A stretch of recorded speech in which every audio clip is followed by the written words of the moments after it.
So now we are recording. So brilliant!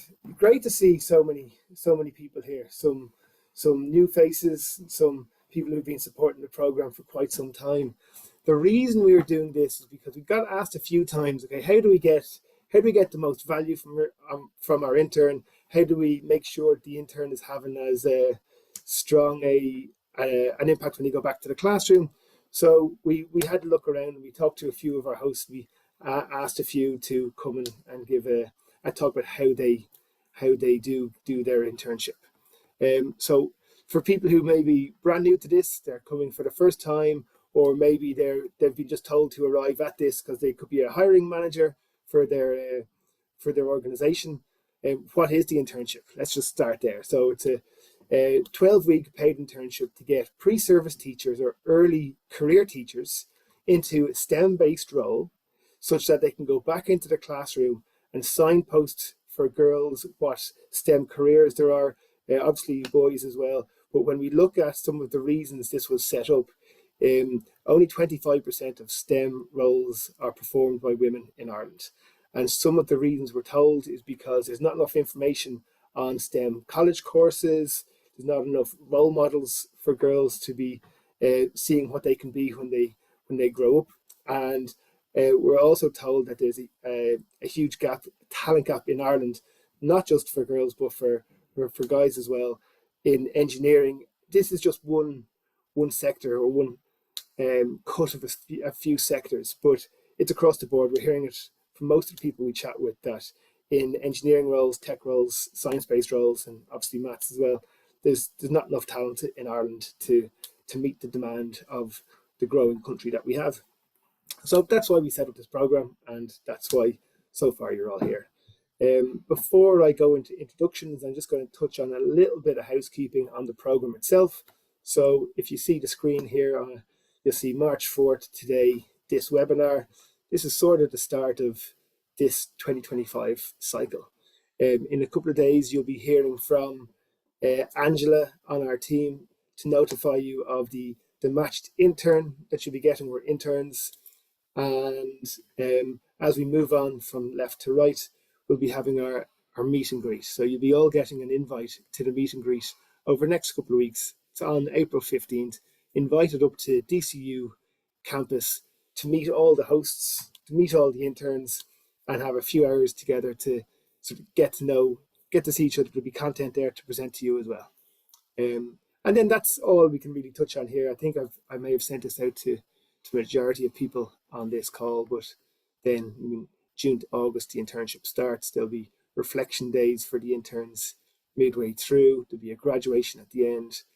I'll ask to come and visit you to see how things are going, and then come the end of the year, I'll be asking you to see if it's gone well and you're going to be participating again for 2026. So for today, moving on, the agenda is, why is it not moving on?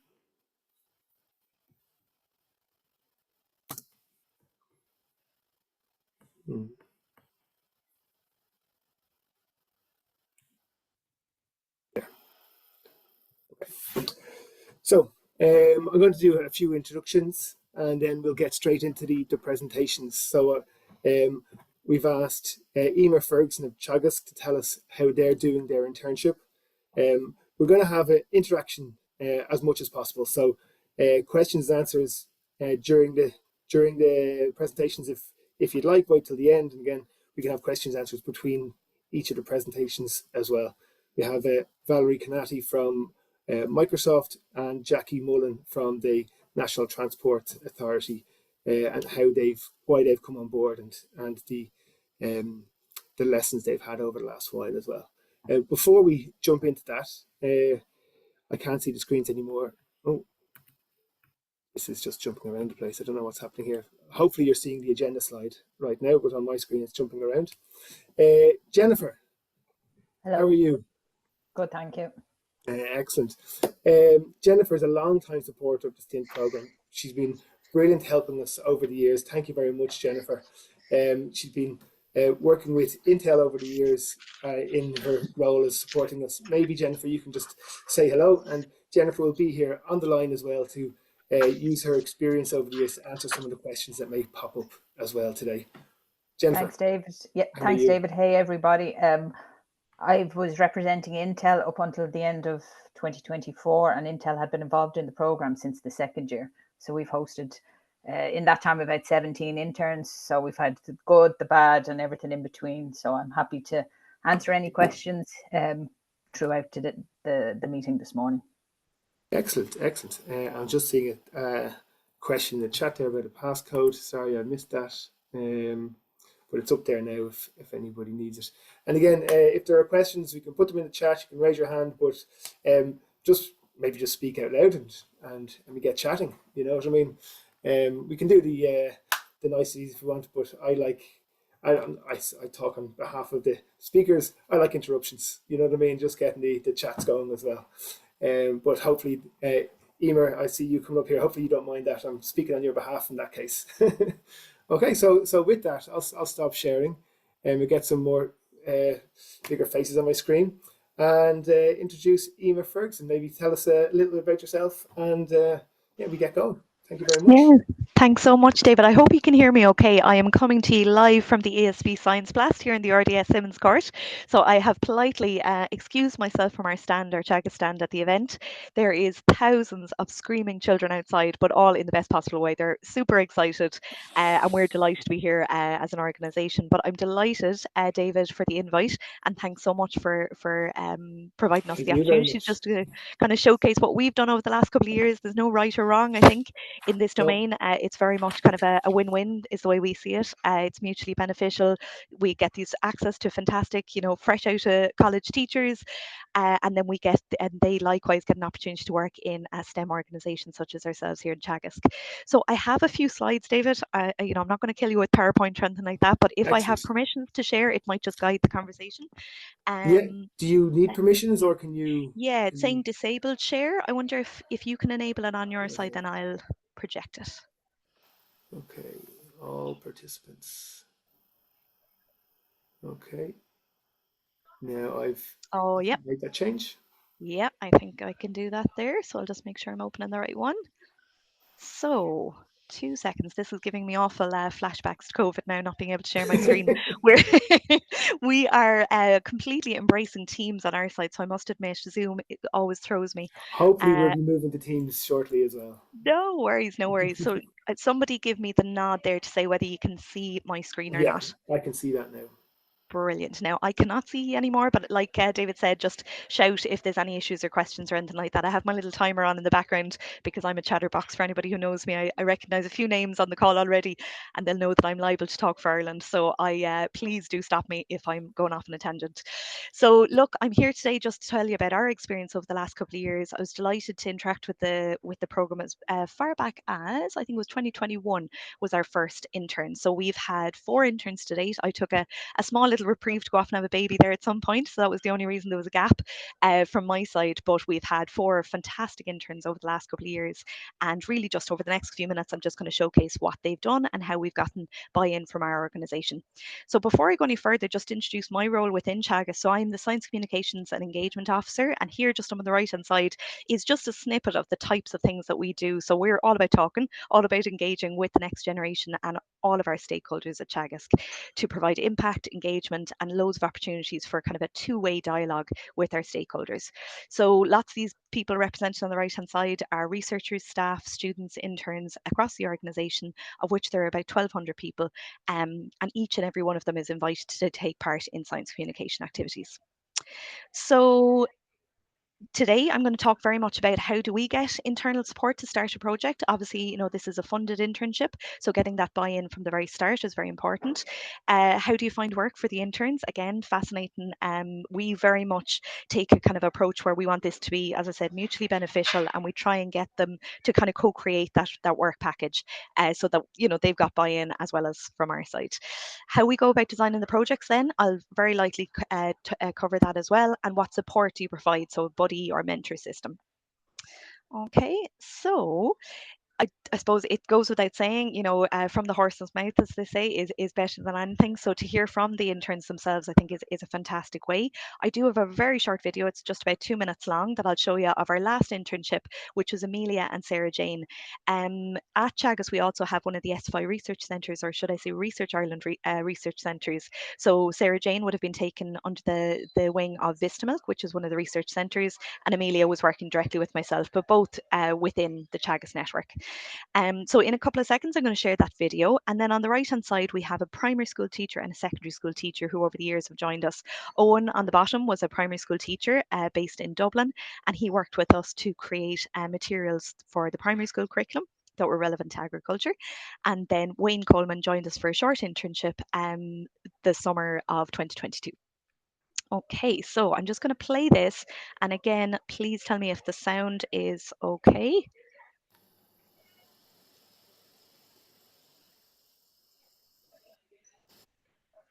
I can't hear anything yet. No, is it not playing there, David? 1 second now. Not No, for it's not me. playing. Okay, 1 second there. I'll stop sharing and I'll just start again. Share, and I think there's a teeny tiny button, enable sound. That's There we go. right. Yeah, yeah. They don't make it easy to find it. No. Perfect. So this should work now. Thank you. Okie dokes. Let's go for that again. Okay. So this is Amelia and Sarah Jane talking about their experience.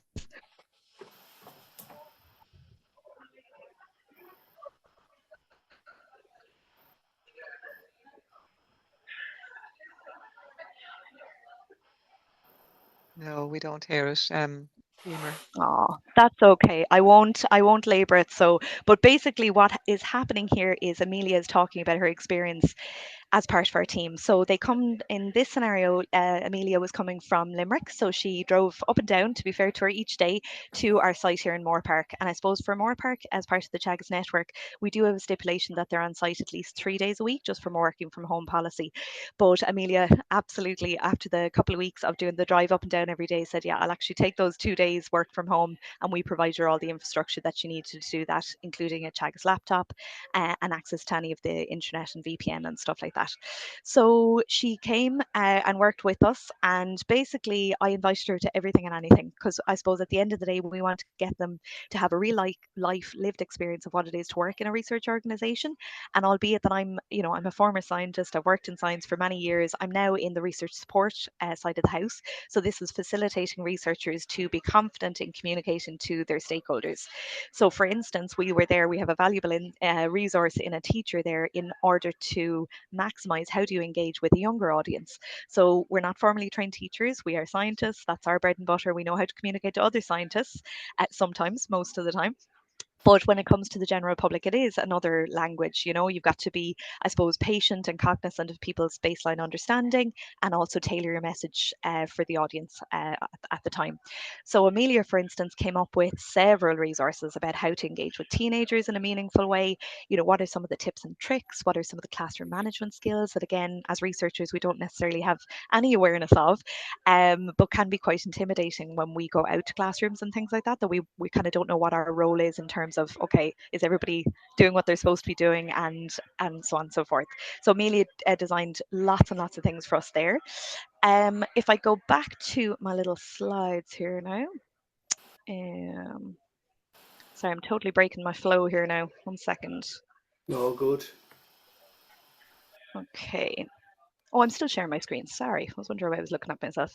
Now, okay, so there is Sarah Jane and Amelia. And like I say, as much as she was kind of getting an insight into the research support side, we really were very conscious that we wanted to give her the lived experience of a researcher in Teagasc as well. So you can see in this picture here, albeit that it's a little bit on the fuzzy side, both Sarah Jane and Amelia were out doing some grass measurement.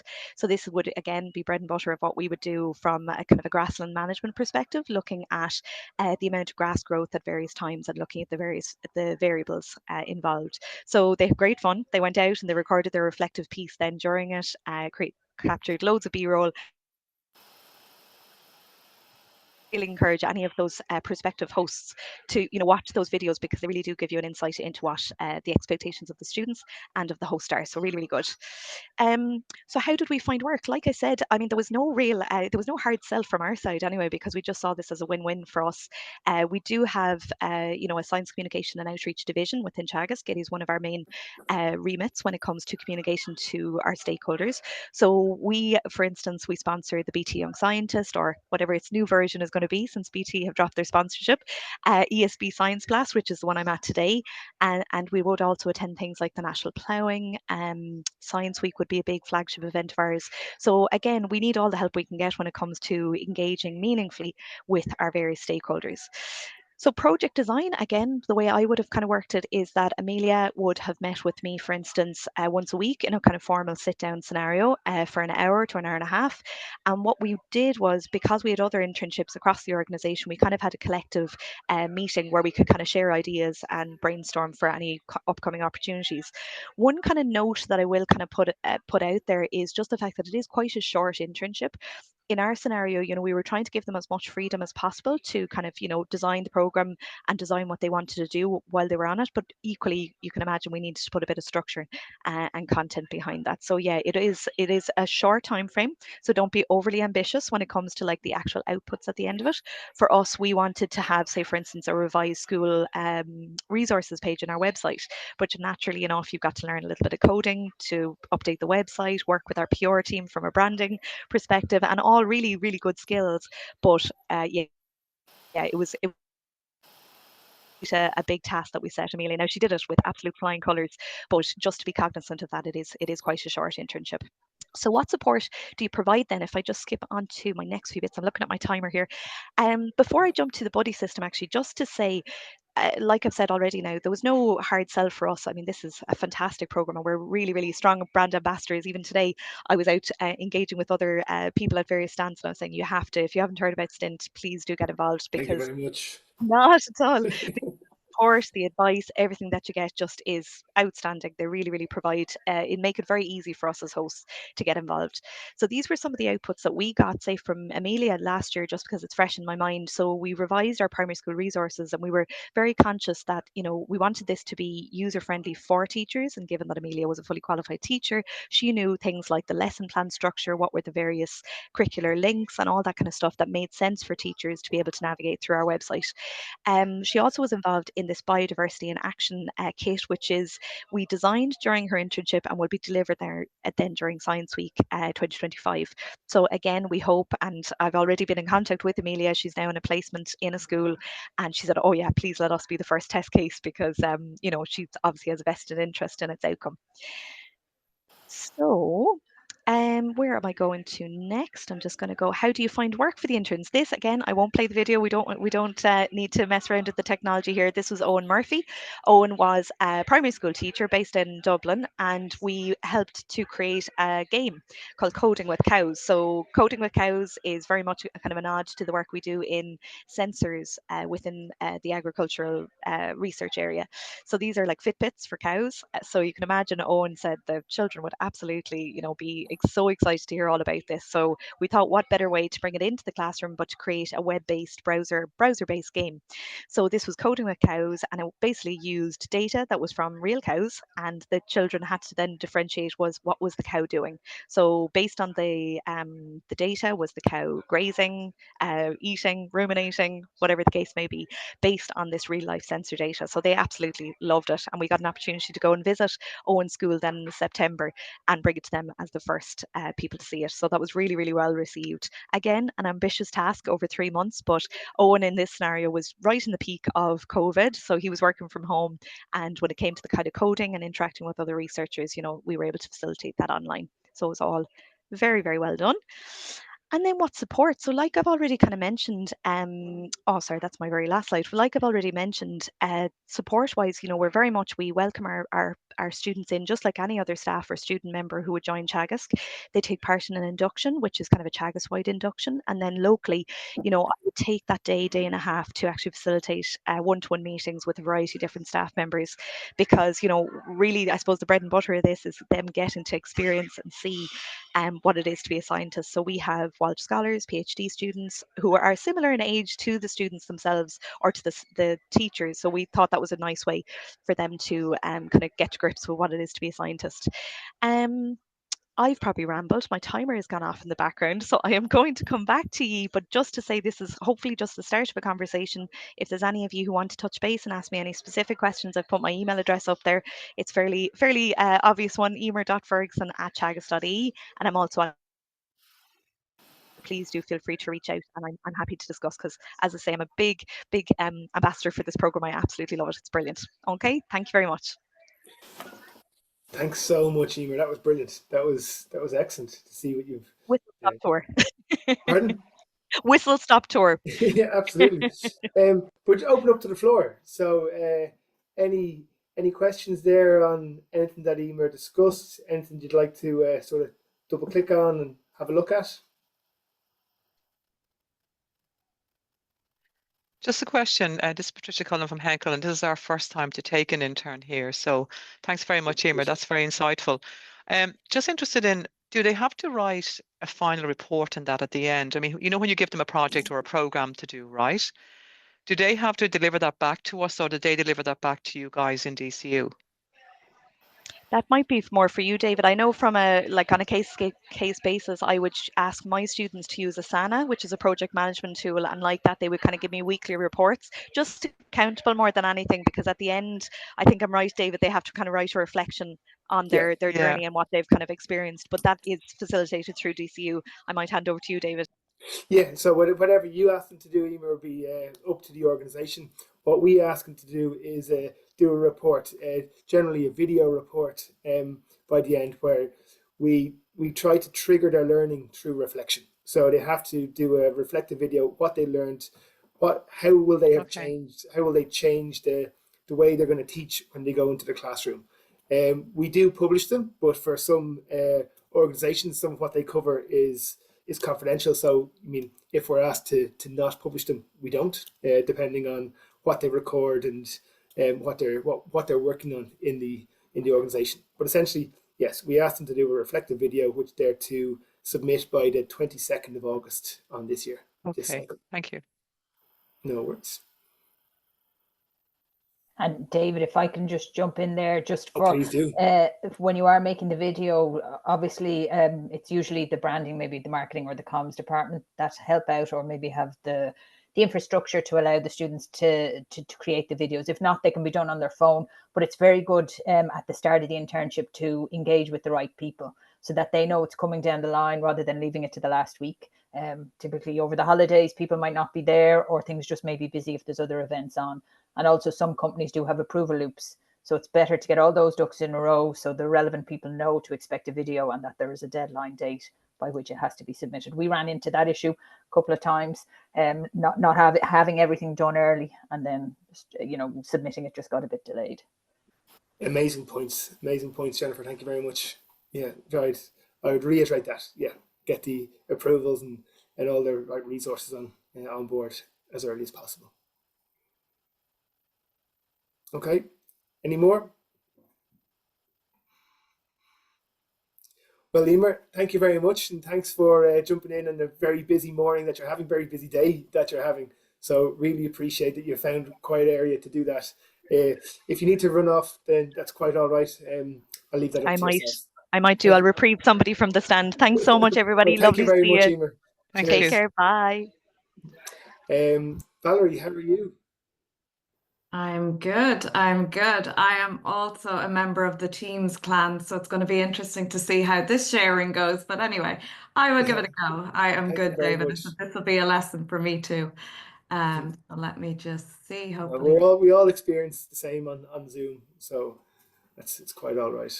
I don't know what you can see. No, you're seeing my desktop. No, we're seeing your slides there. Are you seeing my slides? Oh, super. Super. Let me just check. Yeah.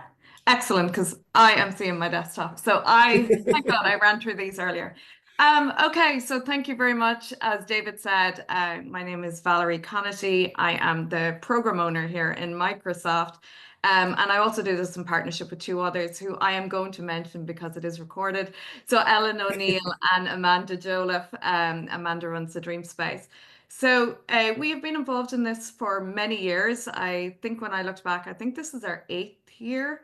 I think we've had about 19 students, so we're heading into the 20s with our next lot. So it's really, really great, you know, to see the company commit so much to this. In my day job, I am a principal service engineering manager. So I run an international team for Microsoft Advertising. So that is the day job. So quickly, I too have quite a few slides, but I do want to run through them, and please feel free to interrupt at any stage to ask any questions. These are really here purely so you can read ahead if you're visual. If there's anything you want to reflect back on, you will have it. So hopefully these will move. Yeah. Yeah, they're moving along. Okay, perfect. Okay, so very briefly, this is kind of our program overview and our outline. So this is how we kind of run the program in Microsoft. And we have tailored it and learned over year on year. We've made tweaks to it and we've made improvements and we've taken on board the feedback from our interns. And so we put our interns into our European Development Center. So this is our center where we do a lot of our innovation, our research, and also our software development. And so it gives a good overall experience of all the different roles that we have at Microsoft. And so that's why we go here. And also this is the area that does, of course, provide budget. And so that is something I would say in terms of when you're going into this, make sure that as you're making your budget asks, as we have to ask every year, we really do rely on what David and the DCU team give us around the kind of the overviews or the research that's done on their side, and then the reports that they send out. That's very, very valuable for us in making kind of some of our propositions, I suppose, for continuing to budget for this. And then also in terms of we have Educational Innovation Hub in the Dream Space. And so this partners along nicely with it as well. So we have educators already in Microsoft and kind of we utilize that as well. Okay, so in terms of the role we put in as project management, the reason we do that is because they have a lot of skills already. So I think this is one of the things the interns always, when we speak to them beforehand, are a little nervous about. Well, I'm going into a tech company, I don't have any real knowledge, but they have a huge amount of skills. And so we kind of put them into roles where we feel they'll be able to capitalize on that and learn as well. So collaboration, organization, planning, communication are always very strong, we find, with these teachers. And I think that's fantastic that they can use their strengths in the role as well. So they go in as product management interns and we create a very structured week by week. This is structured on both sides. One for the team that's taking them in to ensure that they are aware of what we're expecting week on week. And it sets clear goals and expectations on both sides. I think what we're asking the interns to do and then what we're expecting the teams to do. So do all that up front. We do this. We've already kind of started compiling all this, and we will put a very structured format in front of our teams that are hosting our interns. And then in terms of, totally agree with Eimear, mentor buddy is critical, right? So you want them to have somebody, a support mechanism in the teams that they can have. Goals and expectations, again, as I say, we have clear project deliverables for them. FHL, so that's our Fix, Hack, Learn. It's like our hackathon. We do that every summer with our interns, whether they are project management interns coming from STEM or whether they're our software development interns and our product management interns coming from universities, right? So same thing, we make sure that they get an opportunity to get together, innovate, design, group, and it's a really good way of kind of getting to network, to learn new skills and collaborate. And then we also make sure we have Dream Space participation. So what this is in terms of it being our innovation and educational hub, it's also very good. We took feedback from our interns and we do this up front. So they have said going into the Dream Space 1 or 2 weeks into the internship helps settle them into our company, right? So they're working with educators and actually people who've likely gone through this program to some degree. And so they learn a lot. And so we have buddies for them both in the Dream Space and then also within the teams that they have. So they have teacher buddies as well as buddies within the teams they're in. And then in terms of integration, we make sure they're heavily integrated into our intern community and also a lot of what the teams are doing. So if we're doing morale events or we're doing going out doing philanthropy or whatever, we make sure that these interns play a very active role. And then in recent years, we've introduced this new Meet Our Leader series, meet and greet series. So we introduced them to as many people across Microsoft. Friday is a busy day for them. That is their day where they get to go and meet people from all over the organization, finance, operations, data science, etc. So the purpose of that is to give them as much exposure, to ask these individuals, well, how did you end up here? What was your career path? What did you do? What did you like? And so they can bring all that back into the classroom. So we try and definitely, and I think one of this is, I have found this kind of came from feedback from the interns. We would love more exposure to the organizations. And so we have done that, and we find it is very successful. And also what we find is it dispels this kind of concept of, and I have to be careful with this one, but in terms of how people get to those positions of leadership, right? You know, in terms of, you know, the path may not be lateral. They may have to move through different roles and get different experiences to end up where they are today. And it's not always smooth. And I think it's good for them to hear that as well. When they're looking at their students and where they are and what they want to do, they're able to kind of say, well, you know, some of the people that are in positions of leadership didn't have a straight path either. And then really quickly, I want to kind of just give some tips around before you start. We find this hugely beneficial, really meeting our interns virtually beforehand and then inviting them on site.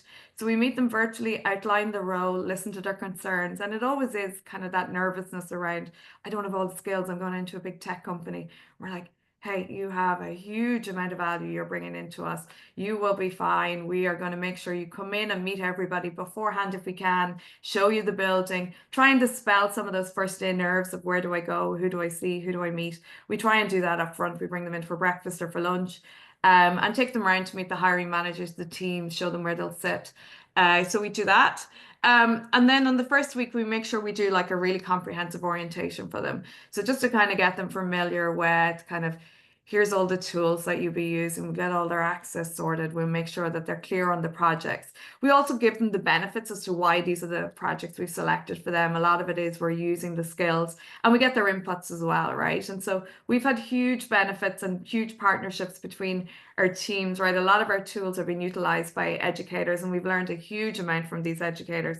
Some of them through their own projects they've done for Hackathon, right? They look at Teams, they look at OneNote, they look at some of the other areas that we have and kind of give us great feedback on how we could make this better, how could we contribute. This is how they use it for, you know, accessibility in our products. This is how we use it across some of our students.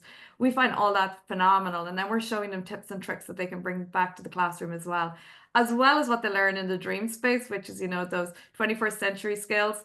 And then we have a garage, which is a grassroots kind of hub where we do a lot of innovative planning and ideation, and we do a lot of AI courses here as well. We have things like 3D printers. I've seen that in some of the videos STInt did as well. So we teach them about some of the technologies that are out there as well. And I think for projects, and I heard Eimear and Patricia, you asked similar, like what type of projects do we have? We try and make sure we're working with them to develop the projects. We have some ideas. So last year, some of them worked on, we had a whole AI corpus to bring across the organization. We wanted to ensure with Copilot being one of our new projects that we as a company all knew how to use it, how to work with it, what the benefits of it were, etc. And one of our interns helped us put that whole corpus together. They went through all the videos, they did all the learning themselves, and they walked away, I'd say, with more AI knowledge than a lot of people. And I think that is phenomenal, considering that is where we are in tech these days. So I think you can really make it work both for the benefit of the schools and also the interns. The rest of it I will move very quickly because I know I'm very conscious of time and I want to make sure I leave time for our next speaker. The benefits, I think, learning from educators, we have found this phenomenal, as I said, about our projects. Like there's different perspectives, diverse perspectives. You know, oftentimes, and I'm sure those that are working on products, how you believe users are going to use their products, our products is not always the way, right? We learn new things all the time. So we've learned a lot about optimizing our products and how we do it for enhancing our offerings to educational facilities. We gain so much fresh perspective, so much passion, so much kind of new ideas that can really help us grow and can drive growth, both with ourselves, with our products, with our teams. You know, I think they bring so much, and every year we have a list of people wanting to take them. So we put it out there, and we have to select. So it's great. There's so much interest in people. They see the benefit of bringing these interns into their organization. They really do contribute to our company across the board in terms of our educational commitments, what we've committed to do, you know, in terms of the dream space. A lot of them come back with their students after they've left to do some of the dream space courses and stuff. You know, it's phenomenal. It really helps us demonstrate, you know, and kind of their commitment and our commitment, I think, to education across the board. So that's really exciting. For the interns, it's a real world experience. So as I said, it demystifies this world of tech. I could count, I think I'd be pretty rich if I counted the amount of times I heard people say, oh, they're actually pretty normal. Like, people are coders are pretty normal. I'm like, we are normal, you know, these roles are not overly complex. I mean, they're complex and there's you know, stuff to learn and stuff, but they can be conquered. And in terms of the skills that we have the same skills as most individuals. And I think that is really, really good for them to learn. You know, it is not, we're not all sitting in a dark room coding. That perception is gone after they spend some time with us. They realize that there's a lot that goes on to release a product. And then in terms of understanding the STEM roles in the workplace, right? So we have data scientists, we have project managers, we have UX designers, we have, you know, sales, marketing, educational support. Like, it's huge, it's vast. And I think it really helps them understand where, oh, so it's not straight into coding, or it's not straight into X role. There is so many roles, and whether it's law or it's accounting or whatever the individual students are kind of studying, there is a place for them in tech companies. And I think that surprises them somewhat, the extent of the role. So they're bringing that back into the classroom. The skills development, they go out with lots of skills, and then career paths to roles. I spoke about this already. I think it's very interesting for our educators to see the roles, kind of the paths that people take to get into the roles they're in. And I think that's valuable for them when they bring that back to the classroom. And then networking opportunities. So a lot of our interns still keep in contact with us. We have a great alumni. And I always love to see them coming in with their class, you know, with their own classes, or even asking questions around, hey, we're thinking about doing this. How do we do it? So it's good that we have that network opportunity for them. Lastly, I do want to cover in the impactful stories. Sorry, I flicked too far. I think in terms of like Fix, Hack, Learn, our teachers have won multiples of these. So that will tell you how creative and innovative they are and what they bring to the company. So I think this surprises them that they can be winners in this environment, but many of them have won. And I think that is fantastic in around accessibility or innovation, and all centered around the passion that they have. So how do we do this for schools? How do we do this for education? So it's really good to see that. Their engagement, as I said, I've already spoken about this, and then contributed to impactful site programs. Like, that is the AI program. Lots of these big impactful programs, they're learning and we're learning. And so they realize we're not know-it-alls, we're learn-it-alls in this arena as well. And I think that's really good for them to bring back. We don't know it all. We're all still learning. So that is it. I'm going to leave it. I do have one more slide, but I'm going to leave it because I do want to make time. And I know we're pretty tight. Any questions or anything you'd like to ask, or have I covered? That was brilliant, Valerie. Thanks so much to walk us through how you've done it there is brilliant, and great to hear that we've had some of the teachers win the Fix, Hack, Learn. That's great to hear. Yeah. Thank you very much. Again, open to the floor. Any questions?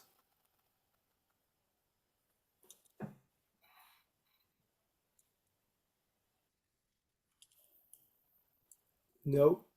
Okay. Any comments, Jennifer, on that? You'd like to come in on?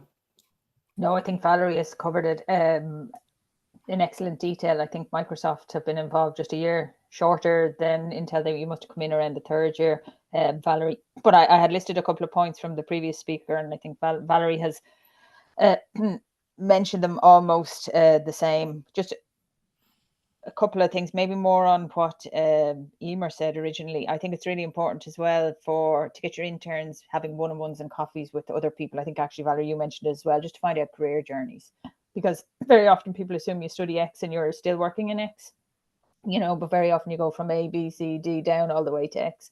So I would make a point when our interns, always introducing them to the non-technical roles as well, because they really are the backbone of a company.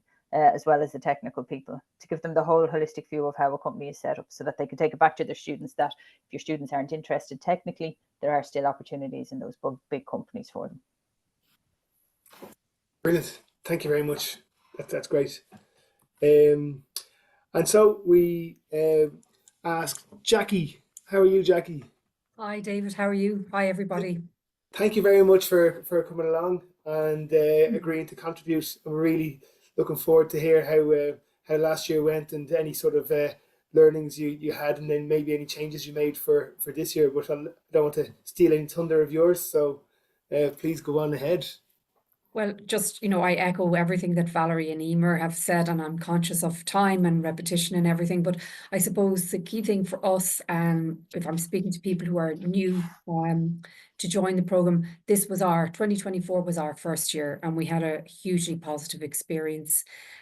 So positive, actually, that we're hoping to increase our intake this year from 2 to 4. So just really just to sort of whiz through very quickly the key things that we got from it in terms of organisation that I would advise people if they're looking to join. So assign a key administrator. That was myself last year. So I would have done all of the liaising with DCU, with the students, and then with our departments in terms of, the work programme and everything else. And I was the key point of contact for everybody, and that worked very, very well. In addition, then we would have had a mentor who was more sort of the line manager internally. But I was there for anything and everything that needed to be thrown at me or run by me. So secondly, then plan ahead and identify clearly defined, meaningful work assignments. That's really, really important. So I did that in collaboration with both our internal people, our mentor in here, and with the interns. And it's very important to try and match their skill set and their areas of interest. So we were very lucky. We had one of our interns had a geography background, which really fitted in well with our transport planning department. And we gave her a project that we were eager to get somebody to do. And it was really based on census material and small area population statistics, looking at those to establish travel demand in sort of little DEDs. So it was quite detailed, and it was her long-term project. So she was going to submit a report at the end of it, which was going to feed into the overall assessment and review of our census data. So she was very clear from the outset where this was going and where her contribution was. Also then what we try to do is to involve them in the bigger picture. So we carry out a lot of public consultations on new routes, new transport routes. And one of our big areas is Connecting Ireland, which is a rural transport project. And one of our interns happened to be from Donegal, and we were carrying out a public consultation in the Letterkenny area. So she was able to give us invaluable knowledge, local knowledge. And she then saw how that public consultation democratic process works. So she attended that consultation, and we got a lot of benefit from having somebody who knew the local area as well and had some knowledge. So that worked very well. And then on the other side, we had Ryan. Having chatted with him, he was very interested in graphics and marketing. That was his area of strength. So what we decided to do, we wanted to expose him to some sort of transport projects as well. So rotation worked very well in that instance. So Ryan actually sort of straddled 2 departments. So it was sort of 4 weeks with the marketing department and 4 weeks with the public transport service provision. So again, that worked really, really well. Assigning the mentor is key. So that's already been mentioned. Having regular check-ins and good communication, so you can foster positive feedback or negative feedback if things aren't working well, that they can say, well, look, this hasn't really worked for me. So that's really important for the host's learning process.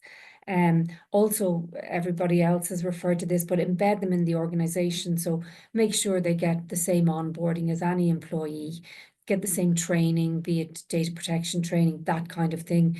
We do a whole day of induction, so they would have participated in that. We really encourage them to attend lunchtime talks. We have a series of lunchtime talks just on major projects that we're involved in, such as Metro, Dart Plus, Bus Connects, those kinds of things. So they're aware of what the organisation as a whole does and what goals we're working towards. So they were participating a lot in those lunchtime talks. From our point of view, it was really invaluable to look at this, to have, so we do employ, as David referred to earlier, about the gender imbalance in terms of, you know, STEM programs, especially in the engineering and planning fields. So for us, we want to improve, you know, female participation, and this really helped to focus us. I mean, we're doing our gender pay gap report every year, and we see, you know, we need to establish a pipeline of new recruits, if you like, starting really in primary school, to let people know what careers are available in these areas. So that was great to have our interns going back into the classroom, you know, to show, you know, what opportunities are there. And also to get our message about sustainable transport back into the classroom. We have it's like a green schools program that runs in primary schools, and, you know, get them young, as they say, you know, establish, you know, that thought process around sustainability and walking and cycling and public transport. And that's a huge message to get across to people from a very, very young age. So that just reinforced that for us in the classroom. So that was really important. One of the challenges was remote working. So we may kind of review that this year and have more on site. And that's something that we're looking into. And just, as I say, a great pipeline for the future. And we're really looking forward to participating again this year. And just thanks to David, Angela and the team, because it's such a well-run program, and we were able to, you know, get any query responded to very, very quickly, and just having their support was fantastic. So thanks, David, and your team there as well. You're very welcome. I'll send you the check in the post for being so nice to us there. There you are. I'm a fangirl. Yeah. Thanks very much. Thank you very much, Jackie. That was brilliant. And it's interesting you touched on the remote working aspect as well. I mean, I think we're always, as a program, encouraging that they all be on site. Obviously, it's up to the host whether they choose to be hybrid, off-site or on-site. But no, interesting point, I think, on that piece. I was going to ask that question, David, because, you know, when someone is only learning, like we would like them on site for actually the 5 days. And is that's that okay? That's the expectation we set in all our messaging and recruitment process. We've set the expectation that they will be on site 5 days, and allow any other conversation be up to between the employer and themselves on anything other than that. So yes, 5 days is what they'll expect, and is pretty much normal, I think, across the board. But Angela, thanks for joining. I know you were busy earlier on today. Do you have any other comment on that? No, that's exactly it. And apologies for joining late, but it is. I tell them from the outset, this is the expectation is 5 days a week on site. If the company gives you a day to work remote or 2 days to work remote, that is a benefit from the company rather than from the program. So we always have to, the messaging always has to go out to them that they're not applying to any role or any company in particular. They're applying to the program, and the program rules are the expectation is to be 5 days on site.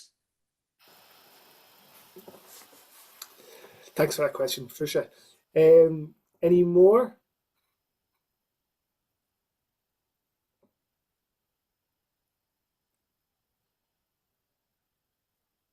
David, can I just make a couple of points that I've noted over the last? Yes, absolutely. Just for any new companies who are coming on board this year, the students will come in, I think Valerie had mentioned it, with skills that are, you know, off the charts in some areas. Particularly, we found presentation, communication, even digital skills. One of our students was a secondary school teacher, and just her digital skills, putting presentations together, even floored the group. She was in an AR/VR group, and they were just amazed at how good they were, and even they learned, you know, from that. They would have pitched themselves as quite good at their digital skills, but what they were shown was even better, which is really interesting. And also, just to say that Intel is a long-term company. Just because we've been doing it a long time doesn't mean we don't have opportunities to learn. Last year we had 3 interns, 3 different departments. One department had come in at the last minute, and they hadn't really been able to put a structure together. And when the intern sitting in that department, he had actually been out working for several years before coming back to do his master's, and he had been an intern lead in the company he was working in, and he got into this department, which hadn't really structured itself very well. And when he saw the other intern in the other department, and that other department had been involved a long time, there was a bit of sort of jealousy, right? Because in the sense that this other intern has a great structure, she knows every week what she's doing, and he felt at a bit of a loss. And maybe it was just unfortunate he'd had the experience he'd had before, because I don't think it would have been as obvious to a new intern who hadn't had that background. So I think it is important, if different departments are coming on board and one department is newer than the other, that you almost have a common schedule set out in that structure. Okay, there'll be specifics for the different departments and how you work, but just to avoid this kind of, he or she has a better setup than I do in this group. That's one thing we definitely learned last week. And very interestingly, I just want to make two other points. One about sort of networking.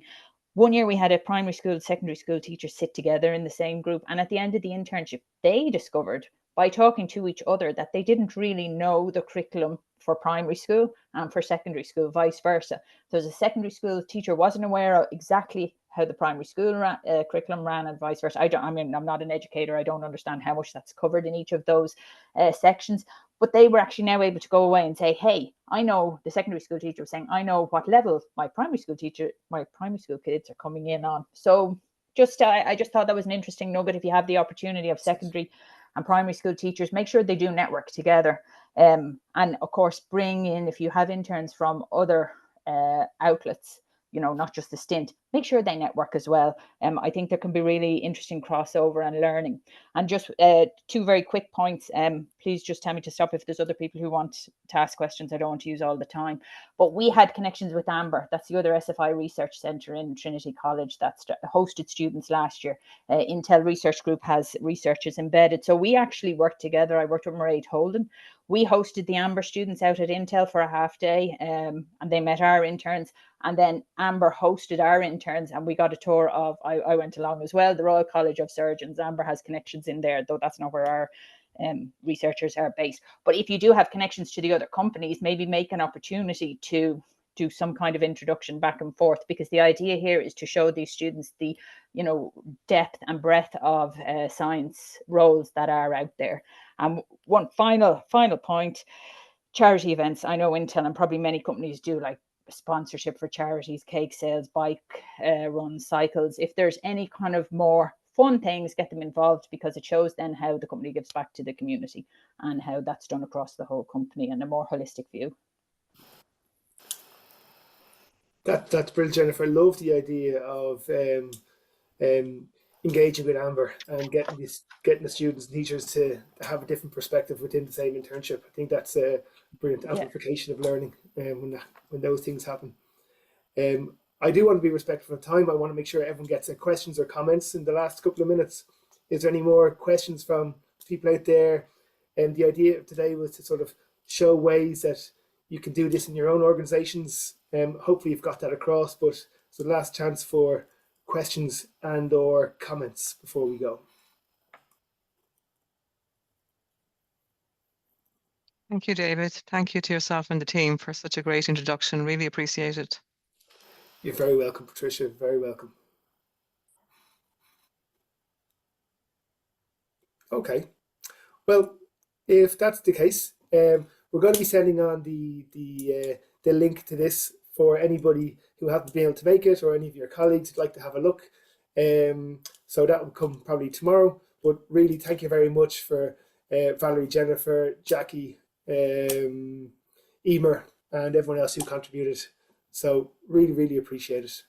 With that, I'll stop recording and see you all very soon, I suppose.